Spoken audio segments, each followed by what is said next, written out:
Welcome, aviation enthusiasts, to this production on the Perth Aviation Heritage Museum. You're welcomed by a Spitfire at the entrance. It's well worthwhile paying your admission fee to get in. It's a great museum. The beginnings of flight, dreaming of flying. At the entrance is the Scorpion do-it-yourself helicopter.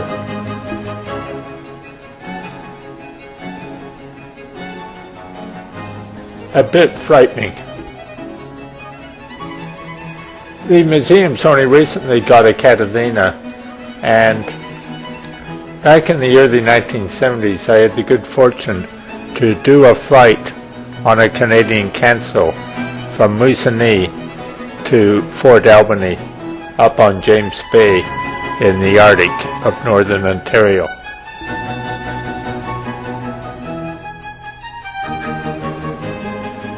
Signs 1945 on the Catalina crew headquarters.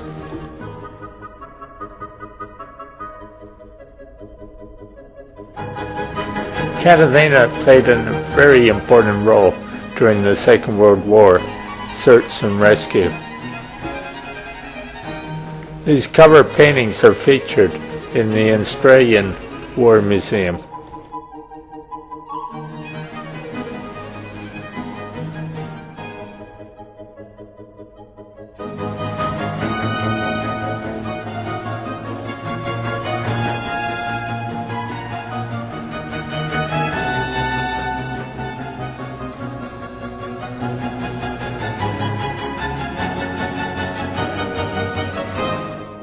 An operational Catadina. Instruments of the Catadina.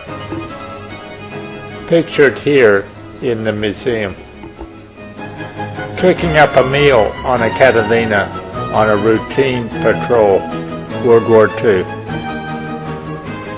There were over 3,280 of these boats constructed during the Second World War.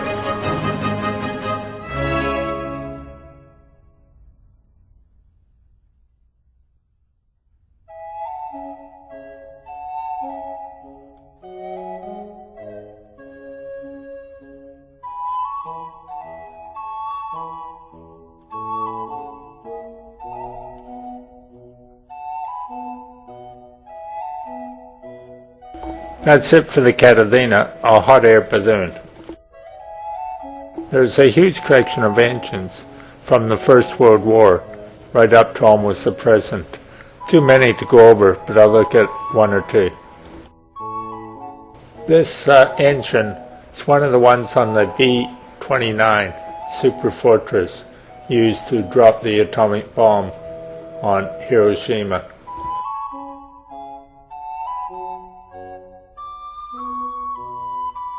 An engine from the First World War, made by Renault. The aircraft that first started running a passenger service between Perth and Rottnest Island. One of Horry Miller's Wackets, he was the founder of the McRobertson Miller Airlines, or MMA, and his daughter Robin became famous as the Sugarbird Lady, flying as a nurse up to the northwest to service sick Aboriginal patients.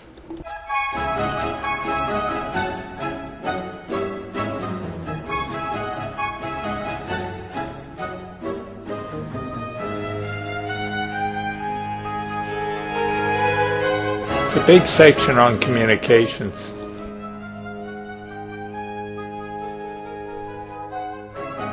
Including radar control.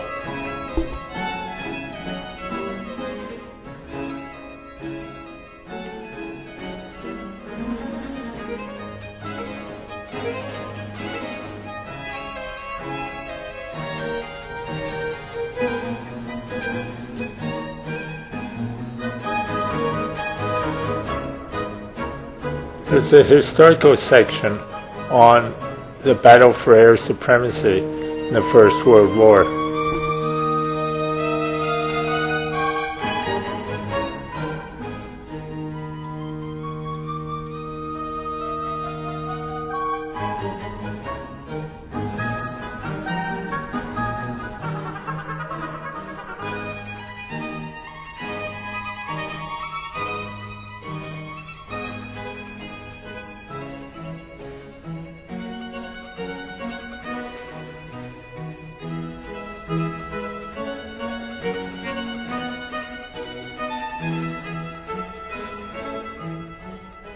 The Walrus, an amphibious aircraft, was used for marine exploration from on board ships.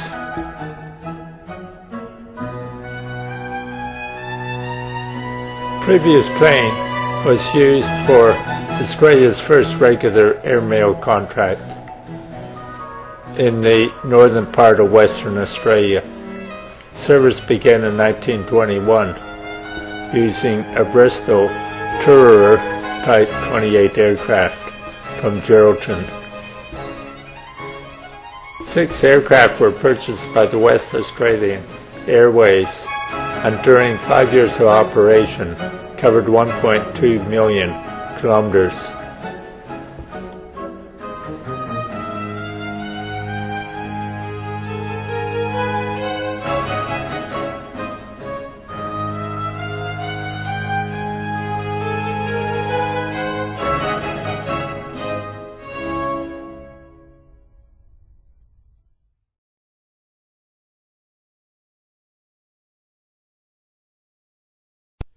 A DC-3, I think, had the good fortune to fly in one, also up in the James Bay area in the 1970s.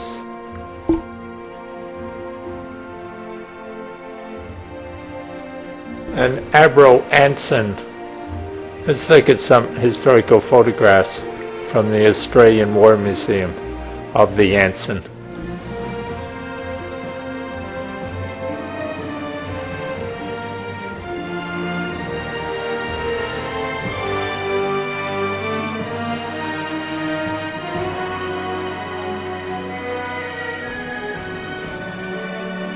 Used as a World War II bomber aircraft.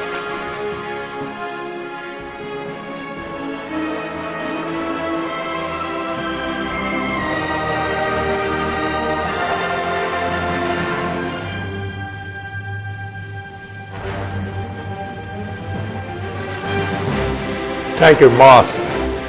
Still lots of these flying around. They were manufactured in Sydney during the Second World War.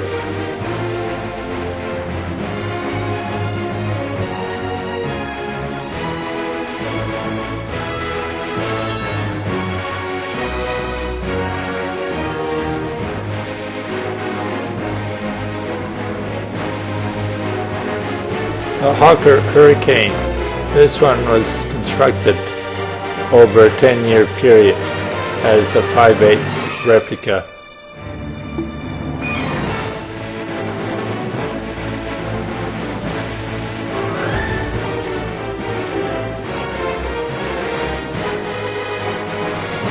They were used by the British to fight the Germans in 1940, the Battle of Britain.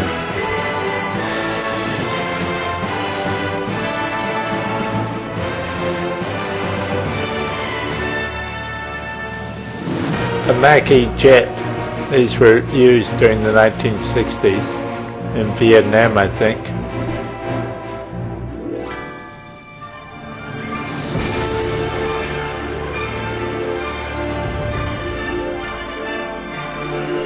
World War II Spitfire, like the one outside. These planes came to play a crucial role in defending the Northern Territory against Japanese fighters and bombers.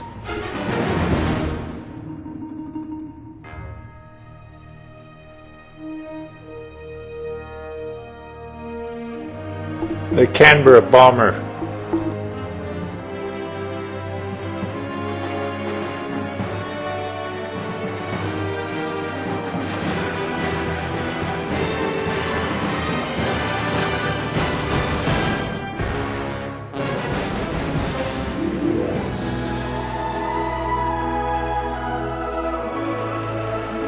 The Vampire jet, developed to teach pilots to fly new jet aircraft.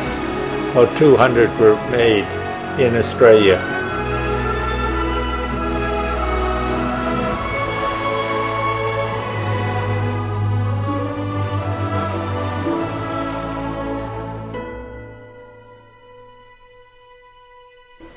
Thanks for joining me, aircraft enthusiasts, on this visit to the Perth Heritage Aviation Museum located in Bowes Creek, open 7 days a week.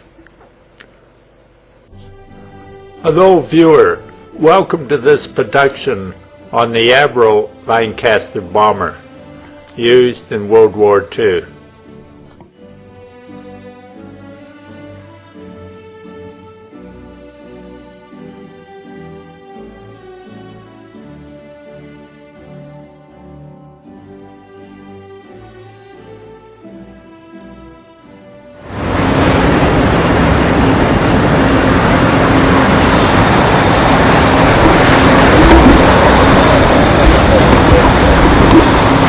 My father and myself, taken in Montreal, shows my father, Ernie Pugh, who was an electrical engineer.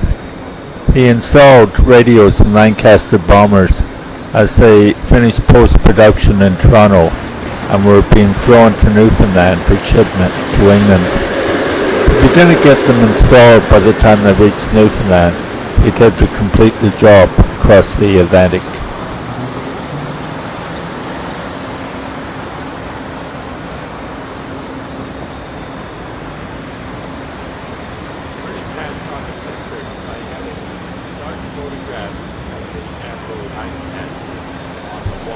Photographs on the wall of Lancasters, model aircraft, and even a jigsaw puzzle fostered my interest in the Lancaster aircraft.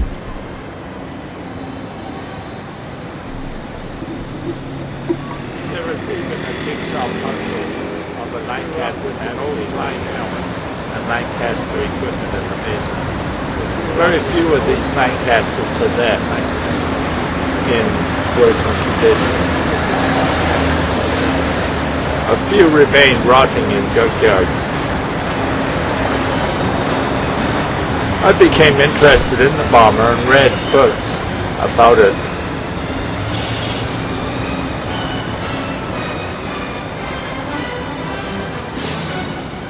And I certainly read a lot of fiction about World War II and the Air War.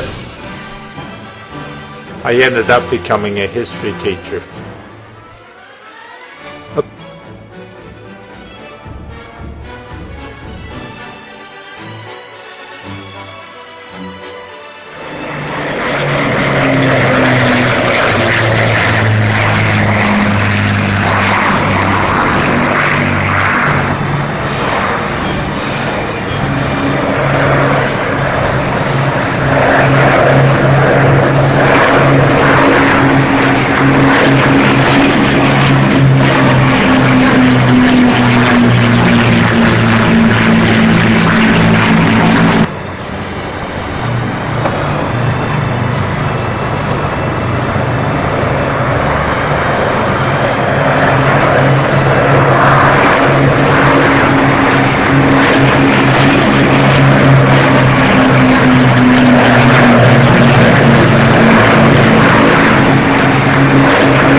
film received a lot of publicity in the media, and it was fascinating how they used light when to judge when to drop the bomb, and the special construction of the bomb to bounce over the water to hit the German dam in the Ruhr Valley.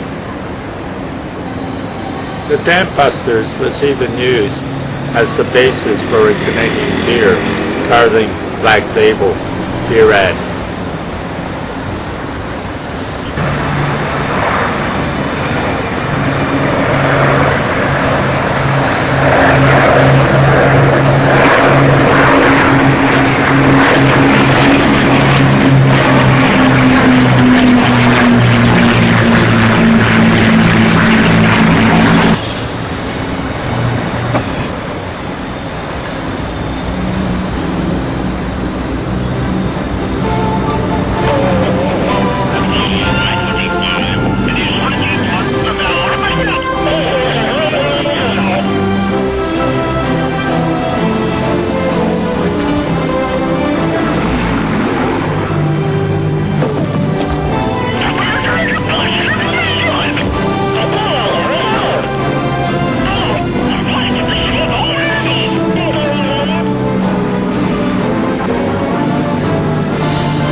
Visit to the Perth Aviation Museum in Western Australia, as greeted by Spitfire and the Lancaster. They have a complete Lancaster bomber inside and lots of information about this bomber. It's one of a few that remain in museums around the world. I'd seen one once before, somewhere in the United States.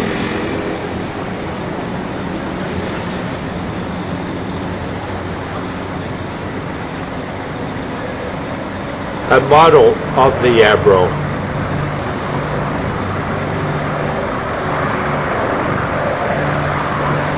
Here's a photograph of the Lancaster in the Perth Aviation Museum.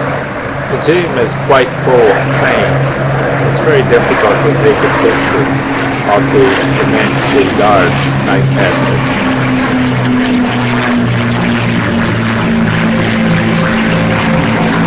On the inside, the plane seems really small and very cluttered.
It looks complicated.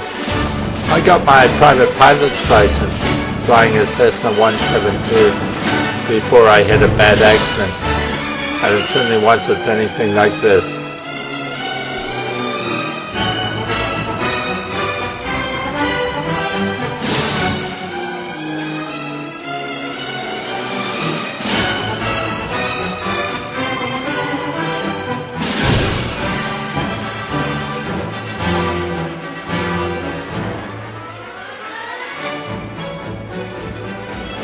The Bombardier Bay. and the rear gun turret. The bomb bay beneath the plane, and the Bouncing Betty bomb used to blow up the dam. They were very large. The museum had an excellent display of artwork about the Lancaster.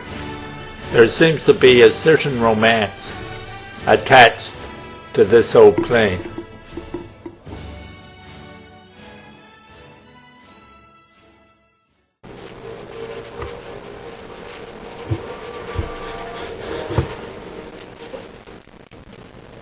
During World War II, over 55,000 aircrew were shown serving at RAAF Bomber Command. Many of them were just kids, 17 to 20 years old, facing formidable odds. They were being thrust into high-powered aircraft and told to fight an aggressive, experienced enemy. At times, in the great offensives of 1943-44, less than 25 out of each 100 bomber troops graduating from operational training would survive their first tour of 30 operations. Unknown to the crews, 30 operations became the accepted figure which offered a 50% chance of survival. On a single night, Bomber Command lost more aircrew than Fighter Command lost during the Battle of Britain. They fell prey to the hazards of icing, lightning, storm, and structural failure, and they perished amidst the bursting shells of the fight batteries. Quite functional as well as pretty. This large poster caught my eye, and I was amazed at the complexity of the plane in the schematic.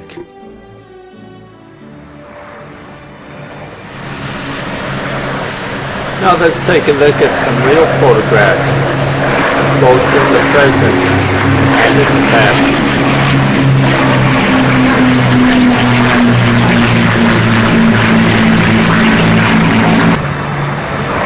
A Canadian Avro flies over typical Canadian scenery. Another Canadian Lancaster. After the Second World War, these planes were kept in service for many years.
There is, of course, a lot of World War II footage of the bombing and the flak and the mayhem.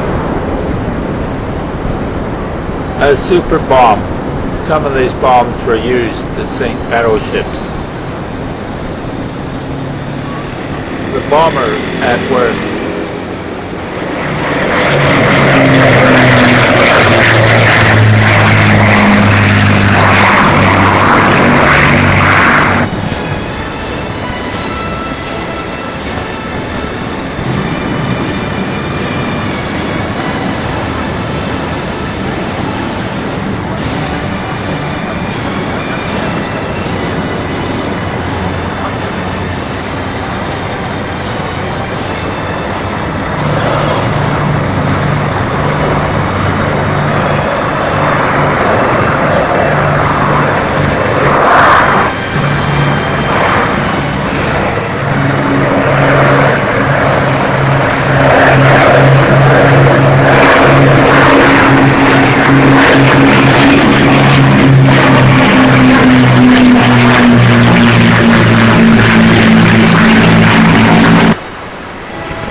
The popularity of the Lancaster remains.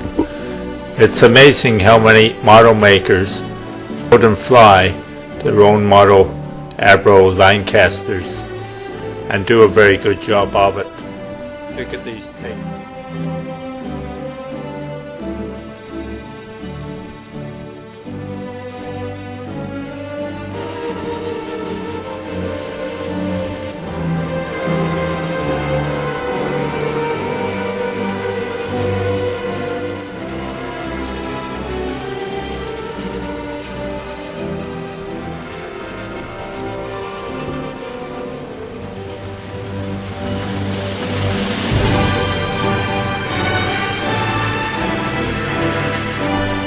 It's also possible to buy a Lancaster simulation game that is really remarkable in the excellent way that it duplicates the handling and controls of the old Lancaster aircraft. Take a look at this 2-minute demo of this Lancaster simulation program.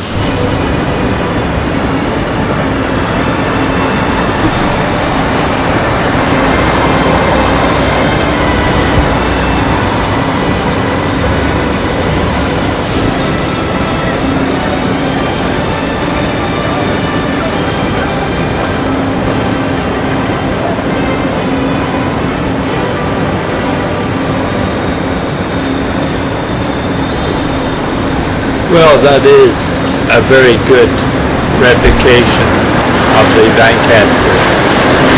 Almost like it's real. Thanks, dear viewer, for joining me on this short production on the Avro Lancaster aircraft.